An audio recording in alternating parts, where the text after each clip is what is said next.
We have some bombshell allegations from the UN. The Office of United Nations High Commissioner for Human Rights in the occupied Palestinian territory has reported receiving disturbing accounts alleging that the Israeli army summarily executed at least 11 unarmed Palestinian men in the Ramal neighborhood of Gaza City. The incident, witnessed by family members, has prompted concerns that, quote, raise alarm about the potential commission of a war crime.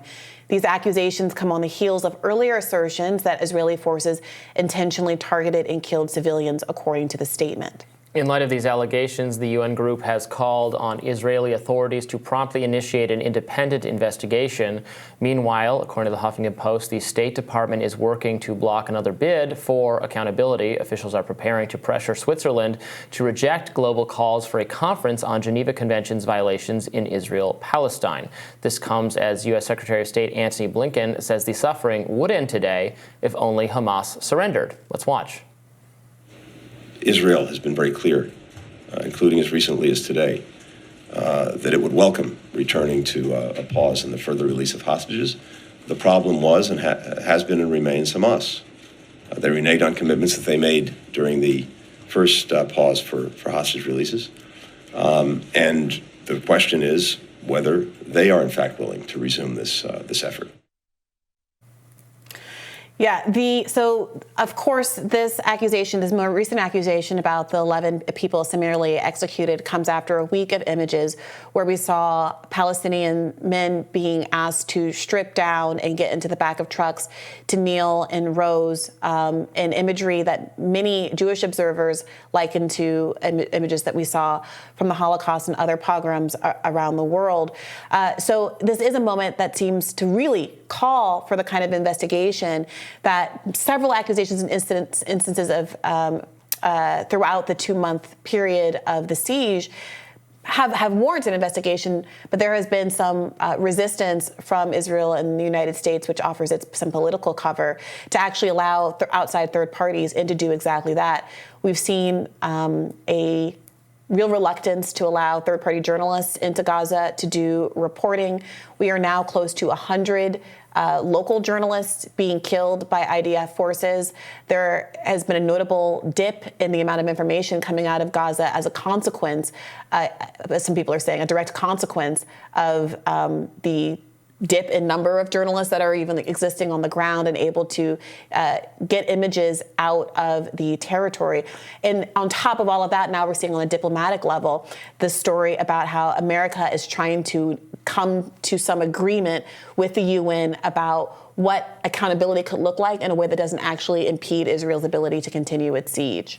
Sure. I mean, I would say that Israeli forces obviously can detain people they've captured and make determinations about whether they are part of Hamas or what is the appropriate way to process those individuals. They cannot obviously summarily execute them on the spot. There should certainly be an accusation. Rules of war to strip people naked or otherwise humiliate them for the sake of humiliating them. Mm-hmm. Yes, as I said, there should be an investigation into whether this took place, and if members of the IDF did that, they should be held to the strongest possible accounting, because that is, in fact, a war crime and is totally inexcusable and should warrant not just condemnation, but something being done about it. So what we're hearing, don't disagree. And in that clip from the State Department is, of course, that is not what's happening at all. The U.S. has been maintaining this line that everything bad that happens in Gaza, every war crime, whether it's Israel dropping white phosphorus, whether it's videos from earlier this week of IDF forces doing controlled explosions of residential buildings that have nothing to do with any of the fighting, whether it is the two Christian Palestinians, the mother and daughter pair who were shot leaving the church that was condemned by the Pope earlier this week. None of these instances have changed the response from the U.S. government, which is that as long as Hamas exists and as long as Hamas continues to fight, Israel has carte blanche to do what they will to the entire 2.3 million population of Gaza. Now we're in a situation where 1 out of every 100 Gazans have been killed. So if, again, you imagine a scenario where you have an area the size of Queens and a population the size of Queens or approximately Brooklyn, where you have the majority of the housing, the overwhelming majority of the housing that's been displaced, the overwhelming majority of the population that are now refugees inside the pre-existing refugee camp that was Gaza. You have the collective punishment of obviously having restricted food, water, and medicine. And we've recounted at length the depths of the medical crisis that's going on there. There was a recent story that a baby that had been born since the beginning of the siege was just killed. So there's casualties, people who are casualties who never knew a world where the siege wasn't ongoing. And despite all of that, if your line is, as long as Hamas exists and keeps fighting, that Israel doesn't have to be responsible for any of its crimes, well, that creates a pretty obvious incentive there. Well, I don't know that means Israel should not be responsible for its crimes. It can't, again, the fact that they suffered a terrorist attack, are now at war with the government of a neighboring area, does not mean that they can, or should not mean that they can violate international standards of human rights. And so, no, they can't just shoot people. They shouldn't. Well, I mean, nobody's going to stop them, but I'm saying it's not. Well, I guess they can violate human rights. Well, I'm saying on a moral level.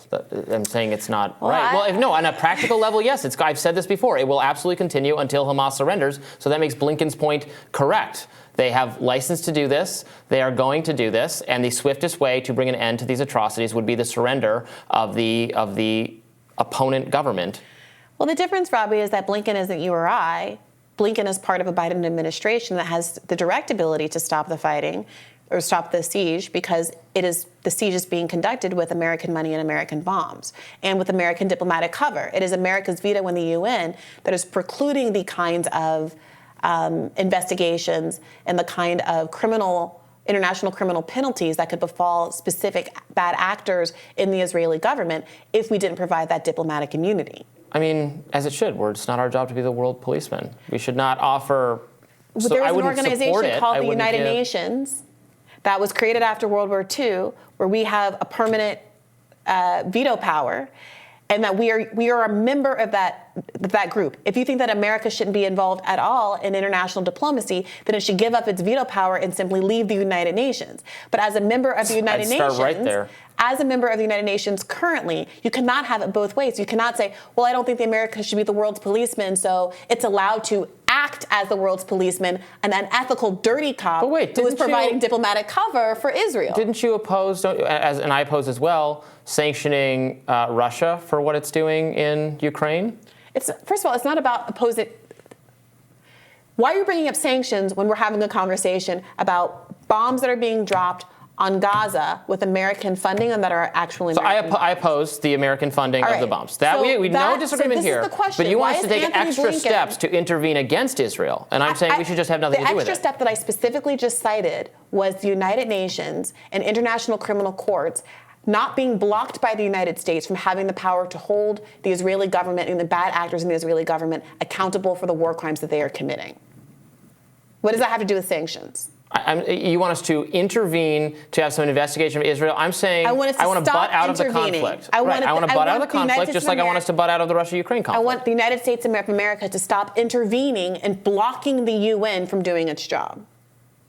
No, you wanted to vote to establish a investigation. And I don't care if the Geneva, if they investigate, as long as they're investigating atrocities committed on both sides, and we're gonna call Israel and Hamas to answer for what they've done. Of course, fine. But America doesn't have to vote. Actually, no one's looking for America's vote because everyone else in the world is already voting for a ceasefire and to end the atrocities. It's like America, Israel, and some South Pacific island that are the only people in the entire world who are not opposed to the end of the war crimes in Gaza and the 20,000 people who have been killed in the last 2 months, 70% of which are women and children. So America, we're not looking for America's vote. We're looking for America to get out of the way and stop providing diplomatic cover for what is now a list of war crimes that is so long that it's overwhelming, and it feels almost like a pylon to just articulate the true facts about what's been going on in the Gaza Strip. It's war, Briahna. It's war. They're at war with the government of the neighboring population. I want it to end right now. I want no one further to be killed in this conflict between the Palestinians and the Israelis, and it's terrible. And I don't know how it, but there's going to be conflict until Hamas surrenders. That's our position, that's Israel's position, and that's going to be the reality. So then why would we not it's very interesting. That's Hamas's position, that it's going to keep bombing Israel until Israel surrenders. Right, so, given that that's Hamas's position, that's why Israel's going to do what Hamas... It wasn't always Hamas's position. There was many efforts at peaceful protest. In America, we said it was illegal to boycott Israel. In America, in the Gaza Strip... Never should have done any of that. Thousands of people were shot, maimed and injured by the IDF as they tried to peacefully do the March of Return in 2018 and simply peacefully protest for the end of the occupation in Gaza. They were met with murder and state violence from Israel, for which they were never accountable in the international criminal system. Yeah. And so now, after years and years of a lack of accountability for their war crimes against Palestinians in the West Bank, which we're not really getting into right now, which of course has no Hamas, there have also been kidnappings and killings and summary murders of Palestinians that have escalated incredibly in the cover of this conflict. And so this is the situation that Palestinians are in.